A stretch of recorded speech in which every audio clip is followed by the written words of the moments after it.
Hi, everybody. Welcome to The First Customer. This is Jay Agner. Today, I'm lucky enough to be joined by the ghost himself, Justin Klemm. I've known Justin for quite a while now. We've been partners in a sense. Our businesses kind of overlapped, and we became friends long ago. Justin, welcome. Thanks for joining me today, buddy. Yeah, thanks for having me, Jay. It's great to be here. Awesome. Let's get into it. I want to know more about, kind of your origin story, where you came from, and then we'll get into Ghost Inspector and the multiple sales you've had of the same company. So let's start with Justin, where you grew up and kind of what you studied and how'd you get on your path. Yeah, for sure. So I grew up on the East Coast, northern New Jersey. I think you may know this. Everybody thinks of Jersey as being very city, but actually where I grew up is like quite rural towards Pennsylvania and New York State. Let's see. I got the internet like when I was in maybe I'm aging myself here, but I was in maybe sixth, seventh grade. And that was just like I was just hooked. And I was like specifically hooked in like wanting to know how it worked. And so I was like viewing source and learning HTML and all this stuff like when I was really young. Built a bunch of hobby websites, comic books, whatever I was into. And by the time I was in high school, I realized like, internet was like a thing. It was catching on. Businesses needed websites locally. So I would like help them with that and make pretty good money as a high schooler doing that. Oh yeah. So I knew that was like the thing for me. That was what I wanted to make my career out of. Started looking at colleges, and I have this kind of distinct memory of visiting a couple of colleges and talking to either like the guidance counselors or the sort of like tech heads and being like, hey, I want to like build websites for a living. Like what should my major be? And they're still kind of like, that's not really a thing. Like that's not a career. I remember those days, dude. I remember those days that people thought that we were silly for thinking the internet was a real thing. Yeah. They were kind of like, there's software, you can do software, database stuff, but like, building websites, that's not a job. And anyway, I ended up doing computer science. I went to Virginia Tech. I graduated. I graduated a year early. Like I was like, I knew what I wanted to do. I was doing contract work. I kind of squeezed it all in and got the foundation, the degree, and came out. And yeah, I started working for like an agency, kind of dabbling with my own stuff. What year did you graduate college? What year was that? I graduated in 2002. Okay. Yeah, I think I was like 4 or 5 or something. So I wasn't too far back. Yeah. So pretty close. I was just trying to frame it in my head. So 2000, to the early 2000s. Yeah, early 2000s. I mean, by that point, there were like, you're building like PHP and MySQL were big. It was kind of like that era. The internet had like kind of found its place and it was a legit career. Everybody was starting to move into tech at that point. Let's see. I ended up sort of working for this company that was building websites and doing a lot of SEO work, and they grew pretty substantially. Like I was one of just a handful of people who started early, and by the time I left, it was like 150, 200 people, and my role grew from like engineer to manager, and I found myself, I wasn't building anymore. My day was like emails and meetings and scheduling and planning. And like none of that was particularly fun to me. It wasn't like terrible, but it was like, this isn't like what I enjoy doing. And, it was tough to pull the trigger on leaving because it was like a cushy gig and you're like flying around business class and like all the things. But like at the end of the day, you're just like, I feel zero passion towards doing this, Right. So I bailed and I just kind of like reset a bit. I dove back into engineering and I started contracting at a couple of different companies, just kind of like helping to solve small problems and helping the teams. And this is kind of where Ghost Inspector came from. The biggest glaring problem I saw was in QA, in quality assurance. And, a lot of the companies had like smart engineering teams who were building good products, but, and they were writing unit tests, but like not much beyond that. And there was just this kind of disconnect. Like you'd have the engineers like hacking away on stuff, and then you'd have somebody on the other side of the office, like a non-technical person who does support or sales, be like, hey, I just tried to log in the website and it's not working, or I just tried to create an account and I can't. And it was like this big disconnect between the engineers kind of being really being buried in the code and like this end product that was ending up out there that wasn't really being tested from like the user perspective. Right. And yeah, that was kind of the catalyst. I was like, I started diving into tools and I was like, if the non-technical salesperson across the room can find this issue, like there's like an approachable way for like non-technical people to help with this. And I dove into some of the tools that are available. There was browser automation stuff and ways to like test the end product, but they're pretty technical. And trying to go back to the engineering team and be like, hey, okay, let's set aside 2 months and like write some Selenium stuff and create VMs and find a place to run them and time and all, Right. they just weren't into it. They were already overburdened. I mean, they didn't have the time to do it anyway. So that kind of like got the gears turning of like, is there a simple way so that salesperson, that non-technical person could sort of like record the process of what they're doing. And I could build a product that handles all the like launching the browsers, running, alerting, scheduling, and take that burden away so that they can jump in and do this kind of testing like in a couple hours versus like a couple of months. See, but you didn't. So what's interesting there, I think, is you didn't have to niche down at the moment because your product itself just kind of like didn't exist, right? Like you created something that was kind of in the middle. So it wasn't like you had to like identify these very specific types of users. You were just like, here's this tool that doesn't exist today. Anybody that wants to use it should use it. Yeah, I think I was fortunate in that like I encountered this really specific problem a number of times, and there were sort of solutions, but they weren't exactly the solution that I thought was going to work best. They weren't, as approachable. Like there's also Selenium IDE was kind of a thing, and you could record, but you'd have these sort of like folders and folders of brittle tests, and you have to run them yourself. So there's like this non-technical solution that sort of sucked and like wasn't really like sustainable. And then there are these very technical solutions that took too much work, and it didn't seem like there was much in between. So yeah, I didn't have to really like pin it down too much. Like I had a pretty good idea of what I wanted to build, and that was just because I happened to be sort of in that space, and I was the type of like I was the candidate for the tool because I was a builder, and it was like it makes sense to be able to test from this perspective. It is interesting though, because you are. We work with some other companies that developers created this product for QA, but you don't have a QA background. So how did you like kind of make sure that it hit the boxes for QA? Did you run it by QA people? Did you like how did you make sure it wasn't just a developer's perspective on this thing?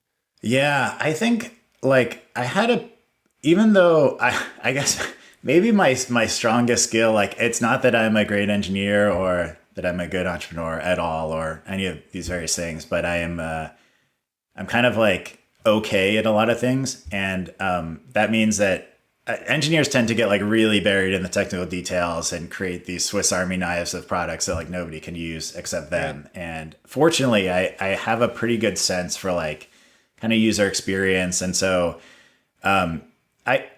I definitely tried to reach out, and I was pretty successful on Twitter and places like engaging with the QA community and going to a couple meetups and stuff. But I almost tried to build it from the perspective of like, if like a person they're not an engineer, they're not even necessarily a QA, like they just have, a bit of sense about like how websites work and how to go through and how you might test it. So even sort of a step up from that could encompass like, if this person can do it, then QAs are going to be able to use this and engineers are going to be able to use this.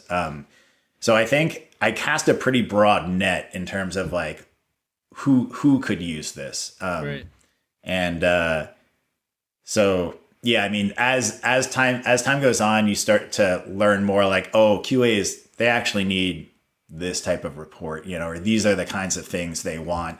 Sure. And engineers want these kinds of things. And you start to shape the product. And that's a whole kind of push pull of like, are we taking the product this way? Or are we taking it that way? Is it getting too simple? Is it getting too complex? But yeah, early on, I just tried to make it pretty broad so that anybody could jump in there and find the value. Yeah, that's interesting. I always thought of it as a QA tool, but I didn't necessarily think that your initial targets would have been most of them non-QA people, right? Like you want to be like, anybody can do this, which is kind of the tool that you built. Yeah. I'm gonna skip ahead. I want to skip ahead to the second Ghost Inspector sale. So, and lead us back to the first one from that. And I want to. That's gonna be a little bit of a mental pretzel for you probably. But like, let's wrap it around and just so let's a few months ago or however long ago you kind of sold Ghost Inspector for the second time. I've actually told this story a bunch of times because it's such a like nobody. They're like, what does it mean? Everybody, How do yeah, you say everybody's like, "Wait, what?" so yeah, so walk us through what it looked like 6 months ago for you, or however many months ago now, to sell this product, just to sell it in general, but to sell it for the second time, and then let's walk back to how you sold it and bought it and all the other stuff. Yeah, for sure. Actually, I think this approach will kind of make sense. So I'm gonna Okay. let me rewind like about a year. Okay. I had been running Ghost Inspector, let's see, 7, 8 years at this point. We had a team. It was myself and 5 other people, and we had a solid customer base and solid revenue. We were profitable and rolling along. And I think I just kind of reached a point. There was like a couple of things that started coming to play. I guess first and foremost, I had my first kid, and Congratulations on that. Yeah, thanks. Yeah, which is amazing. But yeah, just changed the game, especially like, or it kind of changed the way I could spend my time, wanted to spend my time, and I really dedicated a lot of time to Ghost Inspector. Was still kind of in all the things. I would be in the support tickets. I would be in the webinars. That's a lot. That's a lot. Yeah, so it was a lot, and I would find myself like, I'd carve out some time and take my kid to the playground, and I'd be like pushing her to the swing, but I'd just be like staring off into the distance, thinking about like tax compliance or payroll or something, and I was like, you know what, I'm kind of reaching a point here.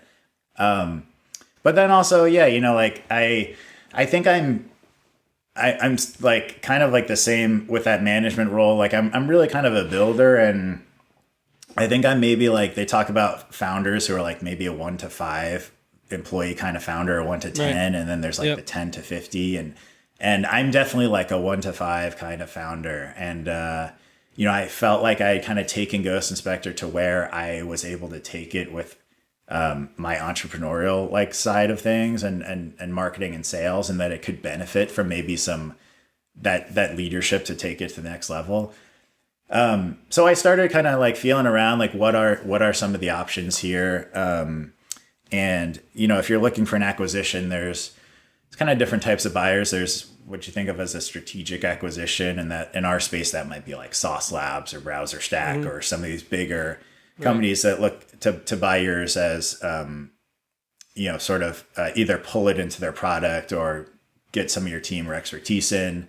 And then there are more like financial buyers who are looking to buy the product and generally kind of like keep it as is, but continue to build it. Right. Felt around, talked to lots of different companies, and ultimately the one that I found was the best fit was a company called SureSwift Capital, and I really liked their vibes. They basically they look for founders who are exactly in my position, where they built something and the founder's like ready to move on, Right. and needs to kind of pass over the reins. And they've bought like 30 or 40 companies over the years, so they have this big portfolio of products, and they are able to share a lot of the resources. And they come in and they acquire the product, and they kind of honor the tradition of the product and keep it running. And yeah, I was introduced to them by a founder friend who had great things to say, and yeah, we hit it off right away. It was kind of like a good fit on all fronts, and the acquisition moved along pretty quickly. Fortunately, Ghost Inspector was in a pretty mature space, and so the diligence was good, and everything rolled along smoothly. And so at the end of March, Ghost Inspector was sold.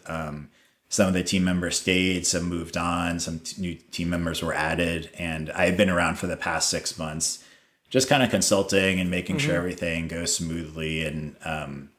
And yeah, so far so good. Everything's been smooth. It's nice and solid. It has some new leadership, and I think they did a good job really keeping the customers, happy and secure, and not coming in and changing a bunch of stuff. Really, I think they get what the appeal of Ghost Inspector is, and so yeah, I'm slowly kind of backing away, and keeping tabs to make sure I'm there if they need me, but it's more or less running itself without me at this point. Well, I'm very happy to hear a non-horror story of acquisition. Like usually I hear them and they're like people are sad or depressed or just like beaten down after a very long, arduous process. So it's good that you were in kind of a good state to get through it. Yeah, it's. I mean, I gotta say, it's not all roses. There are challenges. I mean, there was a sliding scale of sort of happiness of this happening on the team. Right. Some okay with it, some not so happy about it, and I think having been on both sides of this, we can talk about this in a minute. Having been on the side of like I'm an employee of a company being acquired or kind of in the mix on one side and thinking Sure. like, oh, if I was the founder, I would do this differently. And then me being the founder and being like, I'm going to do all the things that I make sense. And then other, some people are unhappy with that. Like, I think I've realized like with an acquisition, there's just sort of too many stakeholders to make everybody happy. And, not everybody is going to get everything they want. Like everybody kind of has to sacrifice a little bit for it to happen. Right. And, that's just kind of the nature of how these things, how this change, takes place.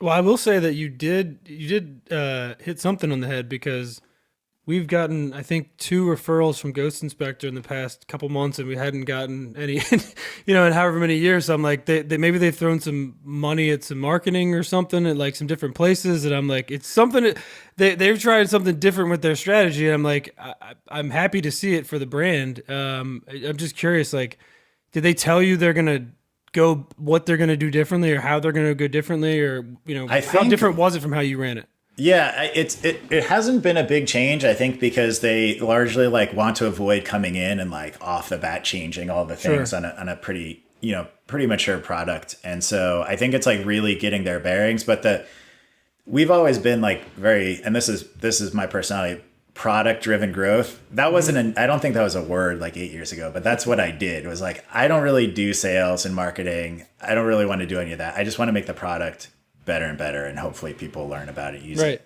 Right.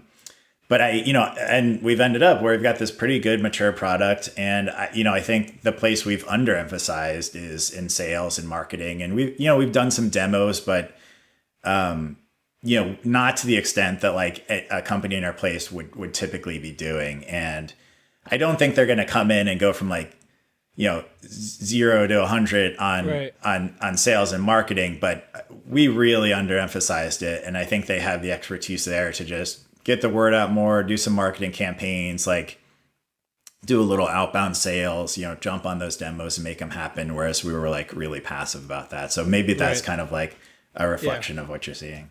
I think you're right. I mean, and you mentioned they're part of kind of like that mothership, which I'm assuming has all those mechanisms in place, like you said, and it's just like flipping a switch. They probably get some extra, because I mean, I think we've seen a couple on Upwork, and we've gotten a couple like that came through the partners page that we set up, years and years ago. So like some, I'm assuming, like you said, there's some sort of like general strategy they're applying that's starting to get a little traction. So it's cool to see. I think that's the strength of a company like that, is they can leverage both internal resources and then kind of cross sell. And so they just have a bit more, more leverage there than we did as a small team. Right. So this was the second sale. So you're off on your own. You're doing your own thing. Walk me backwards. At one point you built this thing, and then you decided, it wasn't for you at the moment to run, or that you wanted to get rid of it. What was the reason why you sold it? Yeah, so I'll jump kind of back to the beginning and walk through, and this is kind of the interesting part that's a bit unorthodox that people get a kick out of. So sort of rewinding to when I was like, hey, somebody should sort of build this thing in the middle.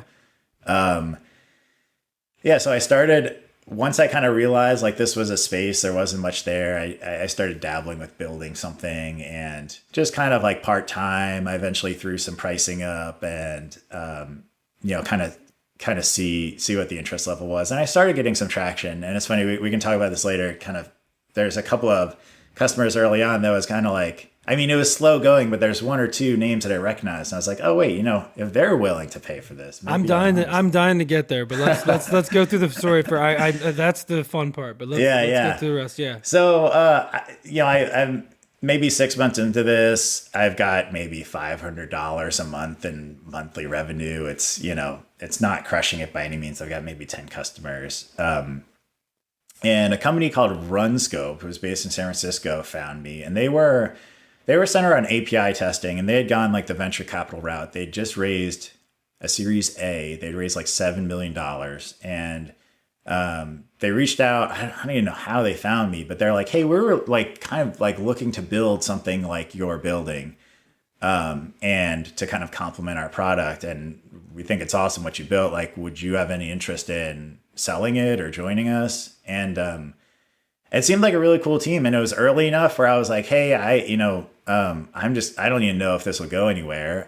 So they offered me like a decent chunk of money. It wasn't like life changing, but some cash I could put in the bank, and a pretty good job offer to onboard as an engineer with them. And I was living in Brooklyn at the time. They're like, "You can stay there." They were in San Francisco. So I took the offer and I sold Ghost Inspector to them.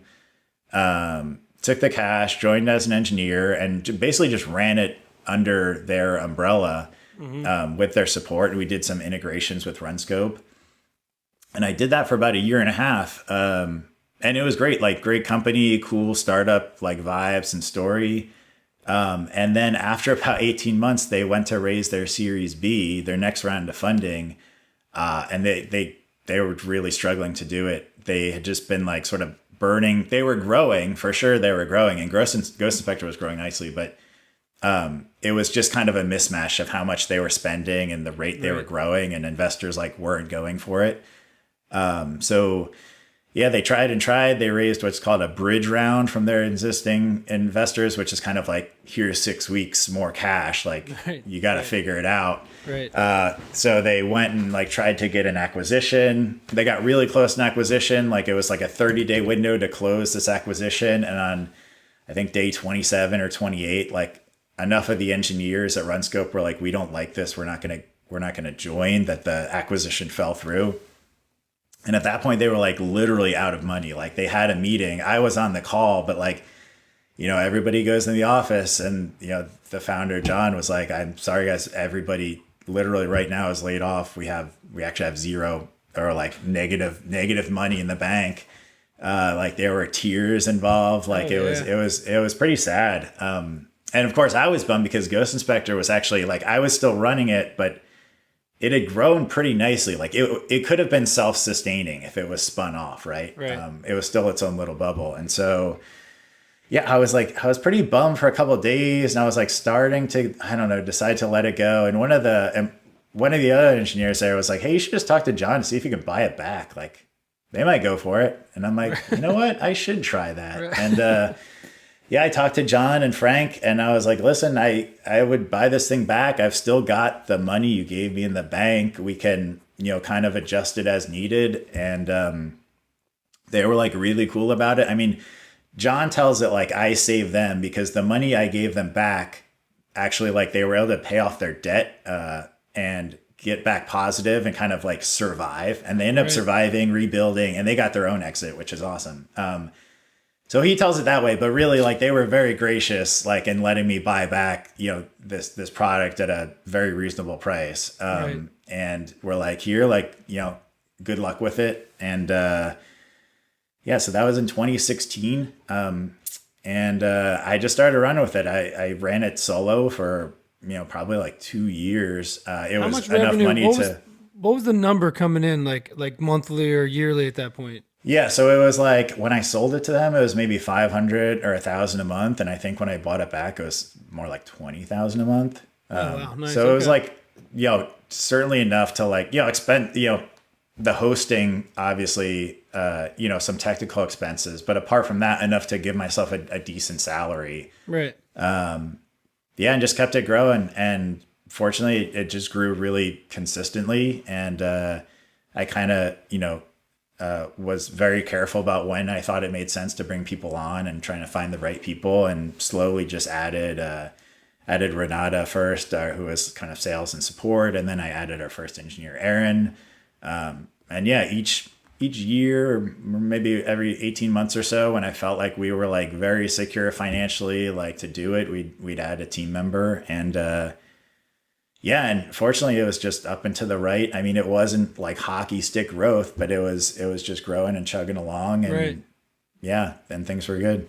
That's awesome, man. That's it's such a fun story. Like it's so talk to me about your first customer. Who paid you for this the first time? Yeah. So I can think if you're launching a product, like you probably want to have some people in mind to buy it. Maybe you've like left a couple of companies and you're like, hey, there are these holes, and maybe you guys would be interested in that. So I had a couple of those, which aren't that exciting, but who were like, those companies I was working for, where I was like, you guys really should I built this based on the use case, like at your company, you should give this thing a shot.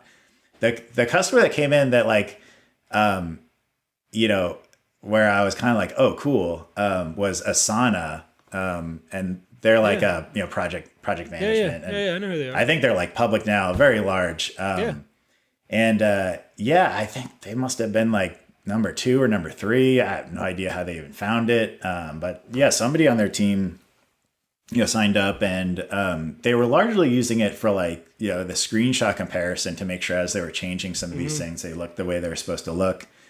But yeah, that one I was like, man, if this Asana is probably, they're like $100 billion company plus at that point. I'm like, if they noticed this and found it and liked it enough to pay for it, that's some validation. So that's always the one that like stands out in my mind of like, I didn't like have a relationship, but like this pretty legit company found it and signed up. So that was a nice confidence boost. But I don't know if you appreciate how incredible it is that you came up with an idea, you built a product, you put up a pricing page, and then people started giving you money. Like that's that's like such a, I don't know if you're giving feels like it was a fluke or something. Like right, it does. I feel the same thing about. I'm terrified all the time. Like, is this all just like a big, with all the stuff I built, is this gonna go away? It's like, but yeah, that's I mean, it's, and that's what I think. I find exciting, and like I like to try to, if anything comes out of this, is that like that is an avenue. There's an avenue of like building a thing, even today. If it's enough of a thing that makes sense and you believe in it, you just got to put it out there. Now, I like what you said though, and it's something that I hear very rarely, and it's that you were saying you decided that the people, you were figuring out who was going to buy it before you launched it.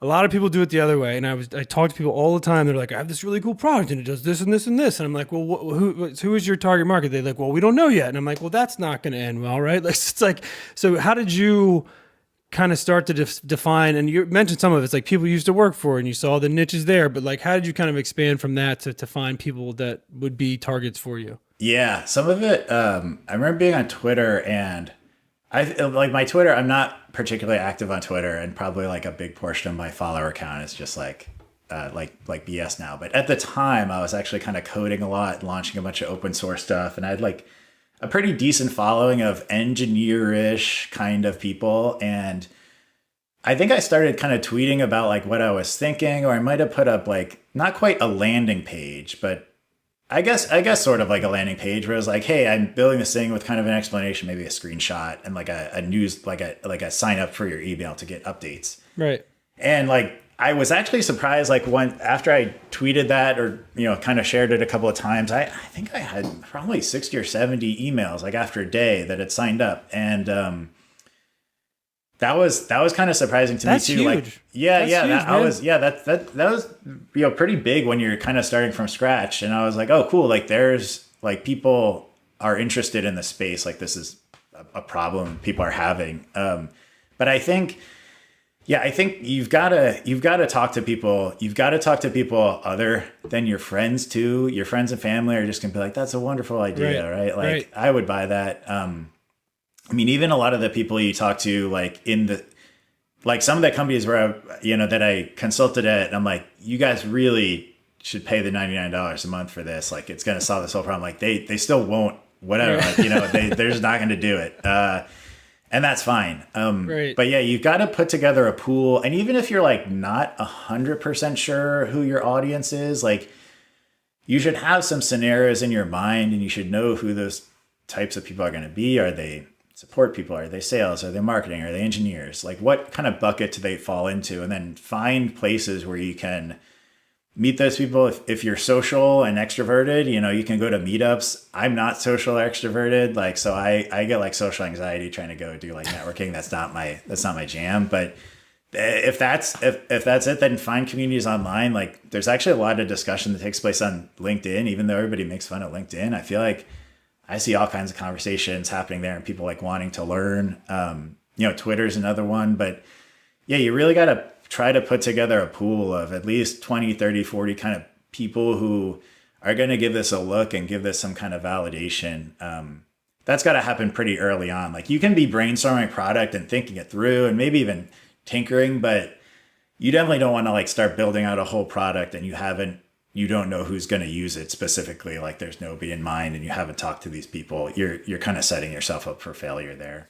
Have you found that happens a lot? I think it does still, because the thing is that people like building things like, like it is fun. It's fun, man. I get it. No, I have to stop myself. Like, look, I would so much rather be building a product than talking to the people who might buy the product. Like, truthfully, like I would rather be coding what the app's actually going to do than talking to the people who are going to use it. But like, you've got to do it. Like if you get hung up on like, you're just enjoying the building. Like it's great to enjoy the building process, but if you just focus on that and you build the thing because you like building and you build the thing because you're a good coder, or you're like, this is awesome code or an awesome UI, this thing's going to crush it. Like that's just not going to do it. You're eventually going to get this point where it's time for people to use the product. And then you're going to have this thing that might be great, but then it's kind of just a long shot that you're somehow going to, hit a home run, solving this problem that people have, that you didn't know about. Like, you really gotta stop yourself and do those things to validate the product idea early on. I totally agree. And it's funny because companies can get really far along because they can sell an investor as a startup on something. They get pretty far along and they still haven't gotten to the point where they've really done that, customer target persona kind of stuff that you have, your value prop stuff that you just have to do at the beginning, that like if you don't go to business school, which I didn't, nobody tells you about. And you just kind of like have to figure out like, oh wait, I am supposed to be providing value to these people and I should probably define what that is and like start to kind of be like, so some of that, that's where I kind of fall in the middle between like school of hard knocks and school of like real knocks, like going to school, like learning something in business would be nice, Yeah. And I don't even know if you can learn it. I mean, I'm sure business school folks sometimes, with that proper business background still kind of fall into this trap where you think you kind of like get caught up in your own, your own dream and you feel like this is a really good idea and you have this vision for what it's going to look like and you start to build it and you skip the step. And it doesn't have to be like a super formal thing. Like you don't need, like you can do it all intuitively just by having lots of conversations, getting involved in like, meetups or online conversations and just devote at least a couple of weeks and really feel it out, try to see if people hop on a call and talk you through some of the issues they're having. Like, even if you don't like it, you got to do it. It doesn't have to be a big formal documented plan, but intuitively you've got to know like, there's a problem here that I'm solving. Well, you believed it. Like you had to have believed that like you actually had a real good solution, right? Because otherwise you'd have probably bailed. You would have been like, this is dumb and I can't. I think I kind of like lived the problem a little bit, or like in that consulting phase where I experienced it firsthand, which is also a good way to find problems. Like, and if you're in a position to like consult or, kind of help out like, in some different projects or different companies and get some different looks of like, what is this company struggling with? What's that company struggling with? And sometimes you start to find these patterns and that's a really good place to look. And it can also be, I mean, there were some solutions out there to this problem. I just felt like I had a different idea or a better idea about how to build it, but that's some validation too. I mean, it can be really hard if you're like, you think there's a problem and you look and there's no solution, like nobody is addressing this problem. Maybe you're the first person to realize it, but probably not. Like, I mean, it can be good validation too, that there are already other players in this space and it's somewhat proven out and there's an audience versus like, I forget what the term is, like sort of creating an industry or something out of nothing. that can sometimes be like a red flag that like, hey, maybe this isn't a thing, or people are just dealing with it in different ways, and you need to explore a little more. Yeah, and I would always see that something existed and see it as a bad thing before and be like, oh, that's already there. But like, I've kind of started to shift my perspective a little bit to be like, okay, but if I'm doing a slice of what this other company is doing, and that's all I do, and I do it really well, and maybe I offer some, value there. That's if I'm going up against, Accenture or Comcast or these big, massive Goliath companies that I have no chance of taking down. But if I go, guess what? I don't do everything. I just do a piece of it. Then people go, oh, then you're probably a little more focused on it. You're probably going to deliver better value, higher quality, et cetera, et cetera. And people give me a chance, and then you build your reputation, and you kind of start to feel it. The only thing that I've distilled out of all these conversations so far is there's like no one way to do it, but it all does kind of revolve around having a plan that you believe in, right? Like at least like a solution to a problem that you believe in, right? You're like, I can deliver value to this, which is what you did.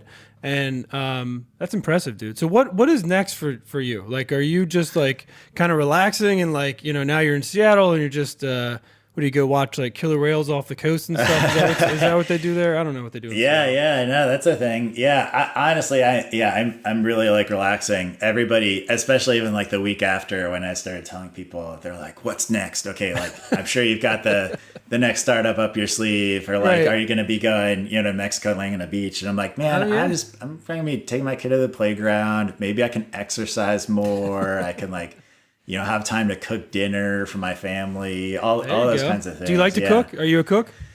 I like to cook. Yeah. I mean, assuming it's like, it's tough when it's just kind of like a rush and you're slamming things together. But I love actually like thinking through, researching something interesting that I'd like to cook and getting the ingredients and doing it all. We do like, some meal kits and stuff like that sometimes now. But yeah, I like to cook. And yeah, just having the free time for some of those normal things that have, for the past couple of years, I've always had to like rush through them. Like, all right, I go to the gym for 20 minutes, drive back home. Now I can like jog there. And I am not like looking at my watch all the time. So that kind of stuff, like, I think I'm a builder, and I'm sure I'll be interested in building things again. I know that about myself. So if anything, I'm almost trying to like fight the urge, like, it's like, let me take a good, long, deep breath and not just dive into something new, because I don't want to, dive into it. And 2 years from now, I'm like back feeling stretched too thin and stressed out. So let me kind of enjoy the downtime before I. You should, man. You should. It's like that 2 weeks between jobs. It's like you're supposed to give yourself that downtime, but like you kind of created this really successful product and sold it, so maybe your 2 weeks get to extend out a little bit, right? So you get 2 years. You get a little 2 years. There you go. That's a good goal, man. Like have your kid in kindergarten or something by the time you start again. That's a good goal. Cool. Well, I look. Let's wrap it here, dude. This was awesome. You're definitely an inspiration. I think that a lot of people should look at your story and go, hey, I have some talent in some things, and I can identify problems, and there's ways to go about building a business kind of organically and like in the old school kind of way, right? But it almost feels like that's the way you have to go back and do it now if you're going to develop a niche kind of thing in this world, right? Twitter threads, community stuff, all the stuff you said. And then you just got to get that first or second customer that are willing to kind of trust you enough to buy this thing and pay you money for it.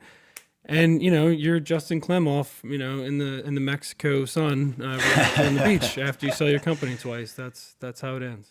Yeah, that's it. Hopefully. Yeah. I mean, there's definitely, it takes the time, I think, but you're right. Yeah. Like validating the product, building that community, getting out there, like feeling like you've got something, building it, and then sticking with it. Like it is like a lot of, I feel like I would see lots of random, not quite competitors, but things in the space pop up, but then 6 months or a year later, you could tell they were like quasi abandoned. And, I think you've got to be willing to accept that like it's going to be kind of a slow and steady grind, and you'd be surprised you grind it out 5 or 6 years and you're in the 7-figure range each year, but in the beginning it seems like you're never going to get there. You're making $1,000 a month. You're like, how am I ever going to get to $200,000 a month? But you stick with it and find something that compels you to keep at it, and then hopefully you find an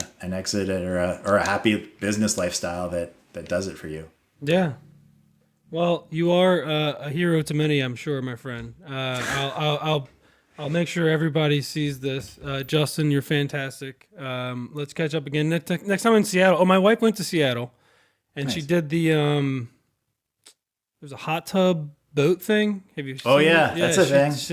Her and her girlfriends went and did it. So that's her big Seattle memory. So maybe we'll come out one day and you and I'll go. Yeah, down we'll the get river in the hot tub. the hot tub boat with some beers. That'll be our big I haven't plan. done Man. it, so All right, buddy. Well, thank you for the time today, and I'll talk to you soon. All right. yeah, man, my pleasure. Great catching up. Thanks, buddy. All right, See you, man. CJ. Later.